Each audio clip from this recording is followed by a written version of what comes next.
Hello students, today I will introduce you with the chapter number 3rd of NCERT Mathematics class 8. The name of the chapter is Understanding Quadrilaterals. So students, quadrilaterals के बारे में जानने से पहले आपको कुछ basic definitions पता होनी चाहिए। हम उसी बेसिक डेफिनेशंस को पहले लर्न करेंगे, समझेंगे उन्हें पहले, उसके बाद क्वाड्रिलेटरल के बारे में जानेंगे कि ये क्या है। तो कर्व सबसे पहले स्टार्ट करेंगे हम। कर्व क्या होता है? Curves are formed by drawing without lifting the pen from paper. ध्यान से समझना, ये चैप्टर आपके बारे में जो आपकी 8th क्लास में है या आपकी जो आज तक की प्रीवियस क्लासेस था उससे एकदम डिफरेंट है। आपने लीनियर इक्वेशन भी पढ़ी है, वो भी आपकी 7th में कुछ उसका 20% था। आपने रेशनल नंबर पढ़े, वो भी आपका 7th था। ये एकदम न्यू टॉपिक है, तो इसे समझना बहुत ज़रूरी है आपको। तो कर्व्स समझते हैं। सबसे पहले क्या लिखा है? Curves are formed by drawing without lifting the pen from paper. Curves बनाए जाते हैं without lifting the pen from the paper. इसका मतलब मैं ऐसे कुछ ड्रॉ कर दिया, ये कर्व है, मैंने क्योंकि यहाँ पर से शुरू किया और मैंने जब तक ये बनाया तो मैंने क्या किया, पेन को लिफ्ट नहीं किया, मतलब मैंने हटाया नहीं पेन को यहाँ से। ये बनाया मैंने, ये कर्व है। ये कुछ भी बना दिया, ये सब क्या है? कर्व है। ये बना दिया मैंने, क्या है? कर्व है। ये बना दिया मैंने, क्या है? कर्व है। मैं कोई भी फिगर ऐसा बना दूं, जो कोई भी फिगर ऐसा बना दूं मैं जिसमें जिसमें मुझे पेन उठानी ना पड़े। जैसे मैं ऐसा ना करूं, लेकिन ये देखो, जैसे मैं ये कर रहा हूँ, ये बिल्कुल गलत हो जाएगा। ये कर्व नहीं है। क्यों? क्योंकि मैंने इसमें पहले क्या किया, ये वाला बॉक्स बनाया, उसके बाद मैंने पेन उठाया, फिर मैंने यहाँ से करा। लेकिन अगर मैं ऐसा करता, ये हमारा कर्व है, क्योंकि मैंने इसमें पेन नहीं उठाया। तो आपको जब भी आपको ये कर्व्स समझना है, सबसे पहले तो कर्व्स के बारे में आपको क्या समझना है? Curves are formed by drawing without lifting the pen from paper. Next है simple curve. A curve which never cross itself is called simple curve. एक ऐसा कर्व, जो आप कर्व समझ गए, कर्व्स क्या होते हैं? जो क्या कहते हैं, पेन को बिना उठाए आप कुछ भी ड्रॉ कर रहे हैं, वो सब क्या है? कर्व है। तो अब ये बोला है एक ऐसा कर्व जो अपने आप को क्रॉस नहीं करता। जैसे मैंने ये बनाया, ये सिंपल कर्व है। अगर लेकिन मैं ऐसा बना देता हूँ, जैसे मैंने यहाँ पे बनाया, ये सिंपल कर्व नहीं है, ये सिंपल कर्व नहीं है। तो आपको सिंपल कर्व से क्या समझना है? यहाँ पे कोई भी ऐसा कर्व जो अपने आप को क्रॉस कर लेता है वो सिंपल कर्व नहीं होता है। इसका मतलब कोई भी ऐसा कर्व जो अपने आप को कभी भी क्या करना करे, क्रॉस ना करे, क्रॉस ना करे, वही सिंपल कर्व होता है। जैसे मैंने बोला कि ये ड्रॉ किया मैंने और यहाँ पे रुक गया, ये क्रॉस नहीं किया, यहाँ पे रुक गया मैं, तो मैं क्या बोलूँगा? ये क्या है? सिंपल कर्व है। तो सिंपल कर्व क्या होता है? जो अपने आप को कभी भी क्या ना करे, कभी भी अपने खुद के जो जहाँ से आपने ड्रॉ करना स्टार्ट किया वो दोबारा से उस फिगर को कहीं पे भी आपका क्या ना करे, क्रॉस ना करे। लेकिन ऐसा हो सकता है, ये क्रॉस करना नहीं कहलाता, ये तो joining of two end points है। यहाँ पे हमने यहाँ से स्टार्ट किया और ये, तो ये सिंपल कर्व में आएगा। ये आगे हम इसके बारे में स्टडी करेंगे। लेकिन क्रॉस और नेवर क्रॉस में आपको समझना है कि क्रॉस का मतलब ये होता है ये आपका क्रॉस कर रहा है, ये आपका क्रॉस कर रहा है। ये नेवर क्रॉस मतलब कि अपने आप को कट नहीं कर रहा, it is not crossing itself. तो ये सिंपल कर्व है, ये सिंपल कर्व है, ये भी सिंपल कर्व है, क्योंकि इसमें क्रॉस नहीं कर रहा, क्रॉस नहीं कर रहा, ये तो जॉइनिंग हो रहा है ना पॉइंट का यहाँ पे। तो ये भी सिंपल कर्व है। तो सिंपल कर्व क्या होते हैं? जो अपने आप को क्या करता है, जो अपने खुद को क्रॉस नहीं करता, वो आपका सिंपल कर्व हो जाएगा। अब है नेक्स्ट सिंपल क्लोज कर्व। अब देखिए, आप सबसे पहले हमने क्या पढ़ा था? कॉस, फिर उसका यूज हुआ था, उसके आगे सिंपल लग गया। अब सिंपल भी पढ़ लिया, कर्व भी पढ़ लिया, अब क्लोज भी पढ़ लिया। तो ज़्यादा टफ नहीं है, बहुत ईजी है। A curve which is close it means it has no open ends. तो आपने यहाँ पे देख चुके हैं, तभी इसका नाम सिंपल भी है। कर्व तो है, सबसे पहले इसको देखें कर्व, इसके बारे में समझते हैं। सबसे पहले कर्व है नहीं है, क्यों? क्योंकि कर्व क्या है? बिना पेन उठाए हमने बनाया है, ठीक है, कर्व बन गया। अब सिंपल है क्योंकि अपने आप को खुद को क्रॉस नहीं कर रहा। तीसरा क्लोज्ड है, तो क्योंकि बंद है, तो क्या बोल रहा है? A curve which is close it means it has no open ends, it will be a simple close curve. तो जो भी आपके पॉलीगन्स होते हैं, जैसे ये मैंने ये बनाया, ये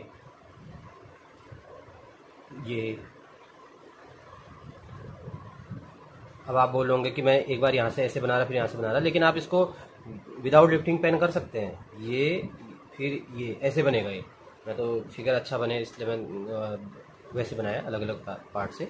तो ये क्या है? ये सिंपल क्लोज कर्व है। तो जो कर्व है, ये कर्व भी है, ये सिंपल कर्व भी है और ये सिंपल क्लोज कर्व भी है, तभी इसका नाम क्या आया, सिंपल क्लोज कर्व।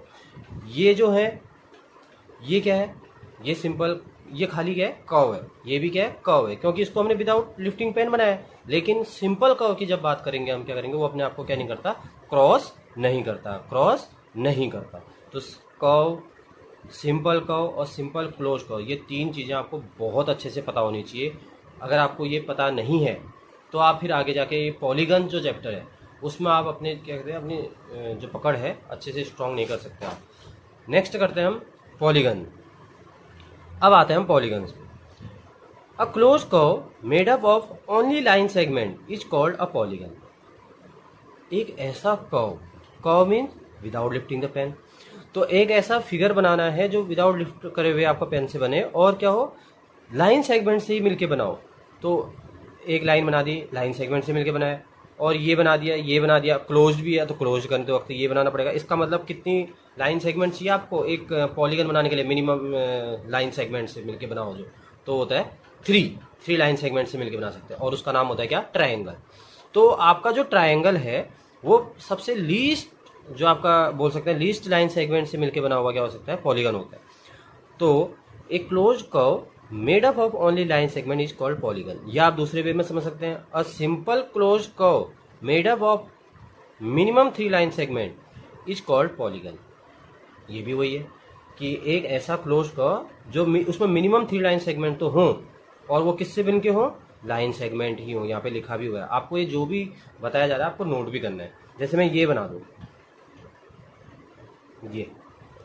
ये बना दिया मैंने, तो ये भी क्या है, लाइन सेगमेंट से मिलके बना है, आपका लाइन सेगमेंट से मिलके बना है, तो आपका ये क्या हो जाएगा, ये भी आपका पॉलीगन है। कितनी साइड है, 1 2 3 4 5 6, तो 6 साइड से मिलके बना हुआ है, और ये क्या है, सारी की सारी लाइन सेगमेंट से मिलके बना हुआ है। तो पॉलीगन क्या होता है, ये क्लोज्ड भी है, क्लोज्ड भी है और सिंपल भी है। सिंपल क्या है, क्रॉस नहीं कर रहा खुद को, तभी तो ये सिंपल क्लोज्ड कर्व।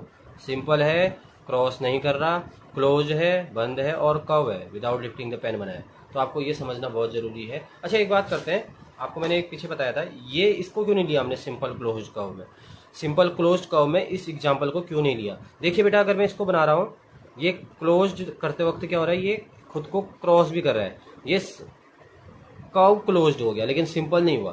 तो सिंपल क्लोज कर्व करने के लिए इसको क्या होना चाहिए, क्रॉस भी नहीं होना चाहिए, तो इसको नहीं लेंगे। इस टाइप के फिगर जो है आपकी बुक्स में देखते हैं, आपकी बुक में जो है, जैसे ये एग्जांपल है, ये एग्जांपल है, आप इसको क्या करिएगा, सॉल्व करिएगा। ये आपका फिगर दे रखे हैं या टाइप दे रखे हैं, तो आपको जो अभी मैंने बताया आपको, इससे इसको क्या करना है, आपको मैच करना है कि किसका क्या आएगा। तो देखते हैं आप कितने बच्चे कर पाते हैं इसको देख के। अब है क्लासिफिकेशंस ऑफ पॉलीगन्स। अब क्लासिफिकेशन क्या है, देखिए बेटा, आपको मिनिमम 3 लाइन सेगमेंट से मिलके बना होता है, हमने बता दिया। तो 3 लाइन सेगमेंट से जो बना होगा क्या बोलेंगे, उसको ट्रायंगल बोलेंगे। 4 लाइन सेगमेंट से मिलके जो बना होगा उसको क्या बोलेंगे, क्वाड्रिलेटरल बोलेंगे। 5 लाइन सेगमेंट से ऐसे आप कर सकते हैं, जो भी दे रखे हैं इनको आपको लर्न करना है। तो 5 लाइन सेगमेंट को पेंटागन बोलेंगे, 6 को हेक्सागन, 7 से हेप्टागन, 8 से ऑक्टागन, 9 से नोनागन, 10 से डेकागन। अब उसके आगे जो भी आ जाएगा आपका, जैसे मैंने एन गॉन लिखा हुआ है, तो मतलब नंबर ऑफ साइड्स लिखा हुआ है यहाँ पे, नंबर ऑफ साइड्स और वर्टिसेस।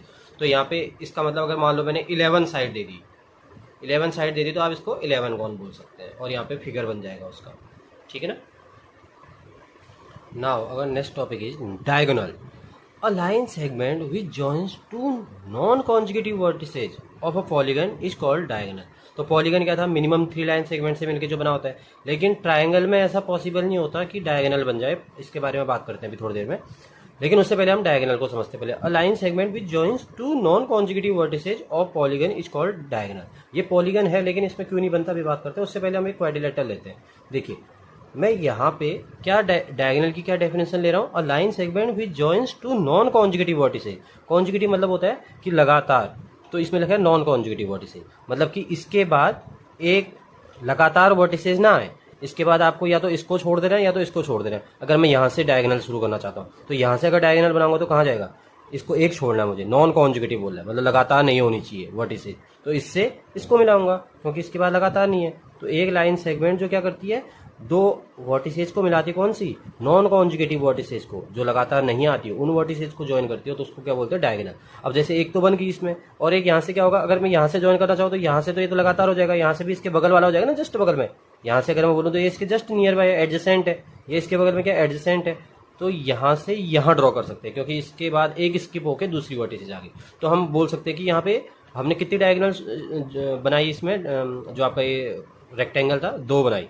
अब ट्रायंगल में मैंने बोला पॉसिबल क्यों नहीं है, देखिए बेटा, इसके बाद में नॉन कॉन्जुगेटिव बनानी है, इसके बाद में बोलूँ ये तो इसके जस्ट बगल में, इसके बोलूँ ये तो इसके जस्ट बगल में, सेम यहीं से भी अगर मैं यहाँ से कोई डायगोनल ड्रॉ करना चाहता हूँ तो मैं कहाँ ड्रॉ करूँगा, यहाँ से कोई ऐसा वर्टिसेज जोड़ूंगा जो इसके बगल में ना आता हो, नॉन कॉन्जुगेटिव, मतलब इसके बाद ना आए, जस्ट इसके बाद आ रहा है, जस्ट इसके बाद आ रहा है, जस्ट यहाँ से बोलूँ तो यहाँ से ये दोनों के पास आ रहा है, यहाँ से बोलूँ तो यहाँ दोनों के अगल बगल आ रहा है। तो ट्रायंगल में पॉसिबल नहीं है, कहीं भी डायगोनल ड्रॉ नहीं कर सकता मैं, है ही नहीं यहाँ पे। तो मिनिमम जो आपका डायगोनल ड्रॉ करने के लिए पॉलीगॉन होना चाहिए वो कौन सा होता है, आपका क्वाड्रिलेटरल होना चाहिए। अब देखिए, जैसे एक और एग्जाम्पल लेते हैं, जैसे मैंने एक हेक्सागन ले लेता हूँ। देखिए, अगर मैं यहाँ से ड्रॉ, मैं इसमें सारी ड्रॉ नहीं कर रहा हूँ, एक दो बता रहा हूँ आपको। देखिए कैसे, यहाँ से आपको क्या करना है, ज्वाइन करना है, तो नॉन कॉन्जुगेटिव आप चाहो तो इससे इसको ज्वाइन कर दीजिए। देखो इसके बाद लगातार नहीं आई वर्टिसेज, इन दोनों को छोड़ देंगे हम। ये देखिए हमने इसको ड्रॉ किया, हमने इससे इसको ज्वाइन कर दिया। ऐसे ही इधर से भी ज्वाइन कर सकते हो आप, ये ऐसे आप इधर से उधर, इधर से उधर, किधर से इधर से इधर नहीं कर सकते हो, इधर से इधर नहीं कर सकते, इधर से इधर कर सकते हो, इधर ज्वाइन कर सकते हो। तो ऐसे आपकी क्या बन जाएंगी, सारी डायगोनल बन जाएंगी आपकी इसमें। नेक्स्ट टॉपिक है हमारा कन्वेक्स एंड कनकेव पॉलीगन। देखिए हम एक ऑर्डर में चल रहे हैं, सबसे पहले हमने कर्व से शुरुआत की। अगर कर्व्स ही ना होते तो ये कन्वेक्स कनकेव पॉलीगन ही ना होते। तो सबसे पहले आपको कर्व्स पता होना चाहिए, उसके बाद क्या था आपका सिंपल कर्व पता होना चाहिए, फिर सिंपल क्लोज्ड कर्व पता होना चाहिए, फिर पॉलीगन पता होना चाहिए, फिर सिंपल क्लोज कर्व जो आपके पॉलीगन्स में आते हैं उनके बारे में पता होना चाहिए, फिर क्लासिफिकेशन ऑफ पॉलीगन्स पता होना चाहिए आपको। ये सब सारी चीज़ें पता होनी चाहिए, उसके बाद आप मेन क्वाड्रिलेटरल चैप्टर को समझेंगे आप। अब यहाँ पे आता है सबसे पहले कन्वेक्स एंड कनकेव पॉलीगन क्या होता है। तो डेफिनेशन देखते पहले, फिर उसके बाद आपको मैं समझाता हूँ क्या होता है। Convex, a polygon in which all interior angles are less than 180 degree is called convex polygon. Concave polygon, a polygon in which at least one interior angle is greater than 180 degree is called concave polygon. अब देखते हैं, आपकी book देखते हैं एक बार। तो यहाँ पे आपका एक कन्वेक्स पॉलीगन का दे रखा है, कनकेव पॉलीगन का दे रखा है। इसमें हो सकता है डेफिनेशन अलग दे रखी हो, लेकिन आपको जो मैंने अभी लिखवाई थी आपको वीडियो पॉज करना है और उसमें से लिखना है। तो आप इसको सिंपल वे में कैसे समझना, देखिए यहाँ पे मैं जो फिगर्स बने हुए हैं आप इनमें सभी में ऑब्जर्व कीजिए। देखिए सभी इंटीरियर एंगल 180 डिग्री से कम है। ऐसे भी समझ सकते हैं, सपोज दैट आपके पास एक फिगर है, एक क्वाड्रिलेटरल बना लिया मैंने, चलो इसी से एग्जांपल ले लेते हैं। आपको किसी भी फिगर में आप चेक कर सकते हैं, चाहे पेंटागन हो चाहे हेक्सागन हो, इस ट्रिक से। कैसे, आपको क्या करना है, इसको एक्सटेंड कर देना है अगर आपको चेक करना हो कि कन्वेक्स है या नहीं है। क्योंकि मैंने बताया था कि सभी इंटीरियर एंगल जो होंगे वो मेजर जो होगा उनका क्या होगा, 180 डिग्री से कम होगा। तो देखिए ये पूरा एंगल कितने डिग्री का होगा अगर मैं इसको एक्सटेंड कर दूँ। ये लीनियर पेयर है, तो लीनियर पेयर का सम कितना होता है, 180 डिग्री होता है। तो इन दोनों एंगल्स का सम कितना होगा, 180 डिग्री होगा। तो जब इन दोनों एंगल्स का सम 180 डिग्री है तो इसका सपोज दैट ये 100 है, तो ये कितना होगा, 80 होगा। तो इसका मतलब ये 180 से तो छोटा हो गया ना इंटीरियर एंगल, हमें तो इस एंगल से मतलब है, अंदर वाले एंगल से। तो ये क्या हो गया, 180 से तो छोटा हो गया, क्योंकि कुछ हिस्सा बाहर वाले को भी देना पड़ेगा। अगर बाहर वाले को ही ना देना पड़ता तो फिर तो बाहरी ये सीधी लाइन हो जाती ना इधर। ऐसे ही यहाँ पे देख लीजिए आप, अगर मैं इसको एक्सटेंड करूँ तो ये पूरा कितने डिग्री का होगा, 180 डिग्री का होगा। अब ये 180 का छोटा सा पार्ट है, क्योंकि 180 यहाँ से लेके यहाँ तक है, ये पूरा 180 डिग्री है। लेकिन आपको तो सिर्फ इतना पार्ट मिला हुआ है ना, तो 180 से तो कम हो गया ये। तो सिमिलरली आप सभी एंगल्स कॉर्नर्स को चेक कर सकते हैं, कम होगा। अब देखते हैं concave polygon. Concave polygon, a polygon in which at least one interior angle is greater than 180 degree. इसमें डेफिनेशन अलग हो सकती है, आपको इससे ज़्यादा ईजी पड़ेगा जो मैं आपको समझा रहा हूँ। जैसे मैं एक एग्जांपल यहाँ पे फिर से बना रहा हूँ, एक बुक का एग्जांपल बना रहे हैं। कैसे समझना आपको, ये 180 डिग्री से बड़ा है। देखिए मैंने ये बनाया, ये एक एंगल ये है, इसमें एक एंगल ये है, एक एंगल ये है और एक ये है। कितने एंगल है, 1 2 3 4। अब देखिए अगर मैं यहाँ पे बोलूँ ये कितना डिग्री हो गया, ये यहाँ से यहाँ तक की 180 डिग्री हो गया, यहाँ से यहाँ तक की 180 डिग्री हो गया। उसके बाद कुछ हिस्सा और है, तो ये हो तो गया 180 डिग्री से ज़्यादा। देखिए गौर से देखिए, आप एक लाइन एक्सटेंड कर दीजिए, दोबारा बना देता हूँ मैं एक बार। ये देखिए, अगर मैं यहाँ पे एक एंगल बनाता हूँ, देखिए इसको अगर एक्सटेंड करता हूँ मैं इस लाइन को, ये अगर मैं इसको एक्सटेंड करता हूँ तो ये कितना डिग्री का एंगल होता है, जो आपका डी दिख रहा है सेम ही, ये कितने डिग्री का हो गया, 180 डिग्री एंगल तो, लेकिन पूरा ये तो हम आपको एज्यूम करने के लिए बता रहा हूँ। तो ये एंगल तो हमारा यहाँ से यहाँ तक पूरा है, यहाँ से यहाँ तक, तो 180 डिग्री तो यहाँ से यहाँ तक हुआ। उसके बाद ये कुछ एंगल और भी तो है, तो ये 180 डिग्री से ज़्यादा हो गया ना एंगल, तो हम क्या बोलेंगे, ये कनकेव पॉलीगन है। और दूसरे वे में आप ये समझ सकते हैं, कभी भी अंदर को जैसे गया हो, आपका केव टाइप की बनी हो, वो सब आपके क्या होंगे, कनकेव पॉलीगन होंगे। इसमें भी देखिए, आप इसको अगर एक्सटेंड करेंगे इधर को, और ये 180 डिग्री फिर प्लस कुछ और जाएगा, इसमें ये 180 डिग्री से ज़्यादा है, क्योंकि आप इसको बढ़ाएंगे तो 180 डिग्री आपको यहीं मिल जाएगा, उसके बाद कुछ और एंगल यहाँ मिलेगा। तो कनकेव पॉलीगन क्या होते हैं, a polygon in which at least one interior angle is greater than 180 degree, it will be a concave polygon. Now next topic is regular and irregular polygon. तो रेगुलर पॉलीगन की बात करते हैं, a polygon in which all sides are equal in measure. जैसे मैंने एक triangle बनाया, इसकी सभी साइड अगर इक्वल मेजर के ले ली, जैसे 5 सेंटीमीटर 5 सेंटीमीटर 5 सेंटीमीटर, ये रेगुलर पॉलीगन होगा। A polygon in which all sides are equal in measure, और जस्ट इसका अपोजिट क्या हो जाएगा, irregular polygon. A polygon in which all sides are not equal in measure, it will be a irregular polygon. तो आपको क्या करना है, आपको ये रेगुलर और इरेगुलर में डिफरेंस पता होना चाहिए। रेगुलर मीन्स जैसे लगातार, थोड़ा एक मीनिंग भी आ रहा है उसका। तो रेगुलर में क्या होता है, सभी साइड्स इक्वल होती है। जैसे ये आपका रेगुलर है। ये सबसे छोटा रेगुलर पॉलीगन कौन सा होता है आपका, इक्विलेटरल ट्रायंगल। रेगुलर मतलब सभी साइड बराबर है, और ट्रायंगल में सबसे छोटा होगा ना, क्योंकि पॉलीगन सबसे छोटा कौन सा होता है, 3 साइड्स वाला। तो 3 साइड्स में इसकी तीनों क्या होंगी, इक्वल होंगी, और तीनों साइड्स इक्वल है तो कौन सा ट्रायंगल बनेगा, नाम क्या होता है उसका, इक्विलेटरल ट्रायंगल। फिर उसके बाद क्या आएगा, स्क्वायर।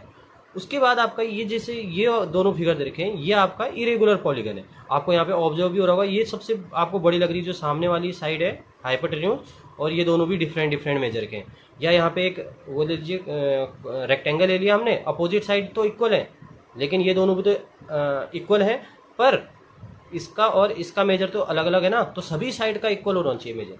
तो ये क्या हो जाएगा, इरेगुलर पॉलीगन के एग्जाम्पल हो जाएंगे। ये कौन से हो जाएंगे, आपके रेगुलर पॉलीगन के एग्जाम्पल हो जाएंगे। अब है angle sum property. Angle sum property क्या होती है, तो आप अभी क्वाड्रिलेटरल चैप्टर पढ़ रहे हैं, अंडरस्टैंडिंग क्वाड्रिलेटरल। तो हम क्वाड्रिलेटरल के बारे में पहले आपको समझाते हैं कि एंगल सम प्रॉपर्टी क्या होती है क्वाड्रिलेटरल की। क्वाड्रिलेटरल में कितने एंगल्स होते हैं। जैसे मैंने बोल दिया ये क्वाड्रिलेटरल बना दो, तो ये बनाया आपने, ये 4 लाइन सेगमेंट से मिलकर बना हुआ है। तो इन सभी जो एंगल्स का 1 2 3 4 एंगल बन गए यहाँ पे, तो इनका सम क्या होगा, सबका 360 डिग्री होगा। ये इसकी एंगल सम प्रॉपर्टी है।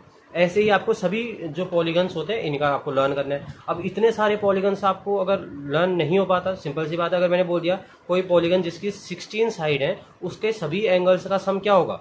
कोई पॉलीगन जिसकी, जैसे मैंने बोल दिया, ये एक पॉलीगन दे दिया मैंने आपको, पेंटागन दे दिया, और मैंने बोला कि बेटा बताओ इसके सभी एंगल्स का सम कितना है, तो आपको अलग अलग याद करना पड़ेगा। जैसे मैंने ट्रायंगल का बोल दिया, ट्रायंगल का आपको 5th क्लास में बताया होगा कितना होता है एंगल सम प्रॉपर्टी, 180 डिग्री होता है। आज आपने क्वाड्रिलेटरल का पढ़ लिया, कितना होता है, 360 डिग्री। अब ऐसे अब ये पेंटागन का बोल दिया, फिर उसके बाद मैं बोल दूँ हेक्सागन का कितना होता है, जिसकी 6 साइड होती है। ऐसे मैंने बोल दिया हेप्टागन का कितना होता है, ऑक्टागन का कितना होता है, जिसकी 11 साइड है उसका कितना होता है। तो आपको ये एंगल सम प्रॉपर्टी पता होना चाहिए। तो कैसे हम इसको निकालेंगे, एक इसका फॉर्मूला है, आप इसको ऐसे समझ सकते हो, 180 n-2, इससे हर किसी का निकल जाएगा। 180 डिग्री मल्टीप्लाई बाय n-2। जैसे मैंने बोला कोई पॉलीगन जिसकी ये 5 साइड का, जैसे इसका पता नहीं था हमें, इसकी 5 साइड्स हैं, इसके सभी एंगल्स का सम कितना होगा ये हमें पता करना है। तो हम क्या करेंगे, 180 डिग्री, इसमें कितनी साइड्स हैं, 5 साइड्स हैं, इसको आपको रख देना है। तो 180 डिग्री कितना होता है इन दोनों का डिफरेंस, 5 - 2 3, 18 3 जा 54। तो इनके सभी एंगल्स का सम कितना होगा, 540 डिग्री होगा। ऐसे ही आप एक क्वाड्रिलेटरल का तो लर्न कर रहे हैं ना आप इसको, लेकिन आप डायरेक्ट भी इस फॉर्मूले में भी रख के समझ सकते हैं। 180 कितनी साइड्स हैं इसकी, अगर मैं बोलता आपको पता ना होता, लेकिन ये फॉर्मूला लर्न है आपको, तो आप कर सकते हैं। कितनी साइड है, 4 साइड, तो आपको n की जगह 4 रखना है। 4 - 2 = 2, 18 2 जा, जहां पे n क्या है, n = नंबर ऑफ साइड्स, कितनी साइड्स हैं उस फिगर में।